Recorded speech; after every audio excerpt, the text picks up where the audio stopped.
प्रिय श्रद्धालु हो, जय श्री कृष्ण, जय श्री राम, जय श्री राधे राधे, जय श्री महाकाल। इस प्रवचन में आपको श्रवण कराएंगे, यदि स्वयं देव गुरु बृहस्पति ही साक्षात मिथ्या भाषण में प्रवृत्त हो गए, तब रजोगुण तथा तमोगुण से युक्त कौन प्राणी सत्यवादी हो सकेगा। इस प्रकार तीनों लोकों के मिथ्या परायण हो जाने पर धर्म की स्थिति कहाँ होगी और सभी प्राणियों की क्या दशा होगी। भगवान विष्णु, ब्रह्मा, इंद्र तथा और भी दूसरे महान देवगण सब छलकार में निपुण हैं, तब मनुष्यों की बात ही क्या है। सभी देवता और तपोधन मुनिगण की काम तथा क्रोध से संतप्त और लोभ से व्याकुल चित्त होकर छल प्रपंच में तत्पर रहते हैं। हिमालय जब वशिष्ठ, वामदेव, विश्वामित्र और गुरु बृहस्पति ये लोग भी पाप कर्म में संलग्न हो गए, तब धर्म की क्या दशा होगी। इंद्र, अग्नि, चंद्रमा और ब्रह्मा तक काम के वशीभूत हो गए, तब ये मुनि आप ही बताएं कि इन भुवनों में विशिष्टता कहाँ रह गई। जब ये सब देवता और मुनि लोग भी लोभ के वशीभूत है, तब उपदेश ग्रहण करने के विचार से किसका वचन प्रमाण माना जाए। व्यास जी बोले, हे राजन, चाहे विष्णु, ब्रह्मा, शिव, इंद्र और बृहस्पति ही क्यों न हो, देहधारी तो विकार उनसे युक्त रहता ही है। ब्रह्मा, विष्णु और महेश तक आसक्ति से ग्रस्त है, और आसक्त प्राणी कौन सा अनर्थ नहीं कर बैठता। आसक्ति से युक्त प्राणी भी चतुराई के कारण विरक्त की भांति दिखाई पड़ता है, किंतु संकट उपस्थित होने पर सतरज तम गुणों से आबद्ध हो जाता है। कोई भी कार्य बिना कारण के कैसे हो सकता है। ब्रह्म आदि समस्त देवताओं के भी मूल कारण गुण ही है। उनके भी शरीर 25 तत्वों से बने हैं, इसमें संदेह नहीं है। समय आ जाने पर वे भी मृत्यु को प्राप्त होते हैं, इसमें आपको संशय कैसा। यह पूर्ण रूप से स्पष्ट है कि दूसरों को उपदेश देने से सभी लोग शिष्ट बन जाते हैं,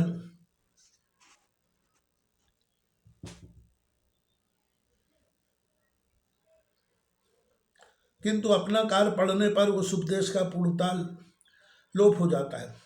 जो काम, क्रोध, लोभ, मोह, अहंकार और डाय आदि विकार है, उन्हें छोड़ने में कौन सा देहधारी प्राणी समर्थ हो सकता है। यह संसार सदा से इसी प्रकार शुभाशुभ से मुक्त कहा गया है, इसमें संदेह नहीं है। अतएव देहधारी प्राणी काम आदि भावों से ग्रस्त हो ही जाता है। यह संसारी काम, क्रोध आदि से उत्प्रोत है। इससे पूर्णता मुक्त तथा परम तत्व को जानने वाला पुरुष दुर्लभ है। इस विषय में आपको कभी भी विस्मय नहीं करना चाहिए। जो इस संसार में काम, क्रोध आदि विषयों से डरता है, वह विवाह नहीं करता, वह समस्त प्रकार की आसक्तियों से युक्त होकर निर्भीकता पूर्वक विचरता है।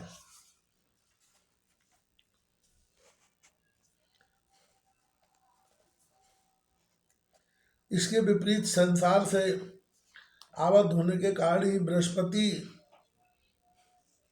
की पत्नी को चंद्रमा ने रख लिया था, और देवगुरु बृहस्पति ने अपने छोटे भाई की पत्नी को अपना लिया था। इस प्रकार संसार चक्र में राग, लोभ आदि से जकड़ा हुआ मनुष्य गृहस्थी में आसक्त रहकर भला मुक्त कैसे हो सकता है। अतः पूर्ण प्रयत्न के साथ संसार में आसक्ति का त्याग करके सच्चिदानंद स्वरूपणी भगवती माहेश्वरी की आराधना करनी चाहिए। यह संपूर्ण चराचर जगत उन्हीं के माया रूपी गुण से आच्छादित होकर उन्मत्त तथा मदिरा पान करके मत वाले मनुष्य की भांति चक्कर काटता रहता है। उन्हीं भगवती की आराधना के द्वारा सभी गुणों को पराभूत करके बुद्धिमान मनुष्य मुक्ति प्राप्त कर सकता है। इसके अतिरिक्त और कोई दूसरा मार्ग नहीं है। आराधित होकर महेश्वरी जब तक कृपा नहीं करती, तब तक सुख कैसे हो सकता है। उनके सदस्य दयावान दूसरा कौन है। अतः निष्कपट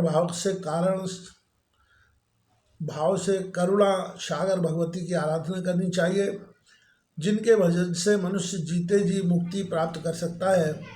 दुर्लभ मनुष्य तन पाकर जिसने उन माहेश्वरी भगवती की उपासना नहीं की, वह मानो अंतिम सीढ़ी से फिसलकर गिर गया। मैं तो यही धारणा रखता हूँ, संपूर्ण विश्व संसार से आच्छादित है, तीनों गुणों से युक्त है तथा असत्य से बंधा हुआ है। तब प्राणी मुक्त कैसे हो सकता है? अतः सब कुछ छोड़कर सभी लोगों को भगवती भुवनेश्वरी की आराधना उपासना करनी चाहिए। व्यास जी बोले, हे राजन, तब गोपनीय ढंग से शुक्राचार्य जी का स्वरूप देवगुरु ने जो कुछ किया वह मैं बताता हूँ, आप सुनिए। देवगुरु बृहस्पति ने दैत्यों को बोध प्रदान किया। तब उनकी अपना गुरु समझकर उन पर पूर्ण विश्वास करके सभी दैत्य उन्हीं के अनुसार व्यवहार करने लगे और विद्या प्राप्ति के लिए उनके शरणागत हुए। देवगुरु बृहस्पति ने भी उन्हें बहुत ठगा। ये वह सत्य है कि लोभ से कौन सा प्राणी मुँह में नहीं पड़ जाता। जब जयंती के साथ विहार करते प्रतिज्ञा संबंधी 10 वर्ष की अवधि पूर्ण हो जाने पर शुक्राचार्य अपने यजमानों के बारे में विचार करके जयंती से कहा, हे सुनैने, मेरे पुत्र सदस्य दैत्यगण देवताओं के पास कालक्षेप कर रहे हो, मैं उनसे मिलने जा रहा हूँ, मैं पुनः तुम्हारे पास लौटूंगा। धर्मपरायण जयंती ने कहा, आप शिक्षा पूर्वक जाइए, मैं आपका धर्म लुप्त नहीं होने दूंगी। उसका वचन सुन शुक्राचार्य शीघ्रता से दैत्यों के पास पहुंचकर देखा कि दैत्यों के पास विराजमान होकर बृहस्पति देवरूप धारण करके शांत चित्त हो छल से उन्हें अपनी रचित निधर्म की शिक्षा दे रहे हैं। इस प्रकार हे देवताओं के शत्रुगण, मैं सत्य और आपके हित की बार बात कह रहा हूँ। अहिंसा सर्वोपरि धर्म है, आतताइयों को भी नहीं मारना चाहिए। इस प्रकार शास्त्र विरोधी बातें कहते बृहस्पति को देख शुक्राचार्य चकित तो सोचने लगे कि ये देवरूप तो मेरा शत्रु है। इस धूर्त ने मेरे यजमानों को ठग दिया। नरक के द्वार स्वरूप तथा पाप के बीज रूप इस लोभ को धिक्कार है। जिस लोभ रूपी पाप से प्रेरित होकर बृहस्पति भी झूठ बोल रहे हैं, जिनका वचन प्रमाण माना जाता है, धर्मशास्त्रों के प्रवर्तक है, वे भी पाखंड के पोषक हो गए। लोभ से विवृत मन वाला प्राणी क्या क्या नहीं कर डालता। श्रेष्ठ विप्र होकर भी वे धूर्तों की सारी भाव भंगमाएं बनाकर मेरे इन घोर अज्ञानी दैत्य यजमानों को ठग रहे हैं। शुक्राचार्य द्वारा दैत्यों को बृहस्पति का पाखंड कुल बताया। बृहस्पति की माया ने मोहित दैत्यों को का उन्हें फटकारना। क्रुद्ध शुक्राचार्य ने दैत्यों को शाप दे डाला।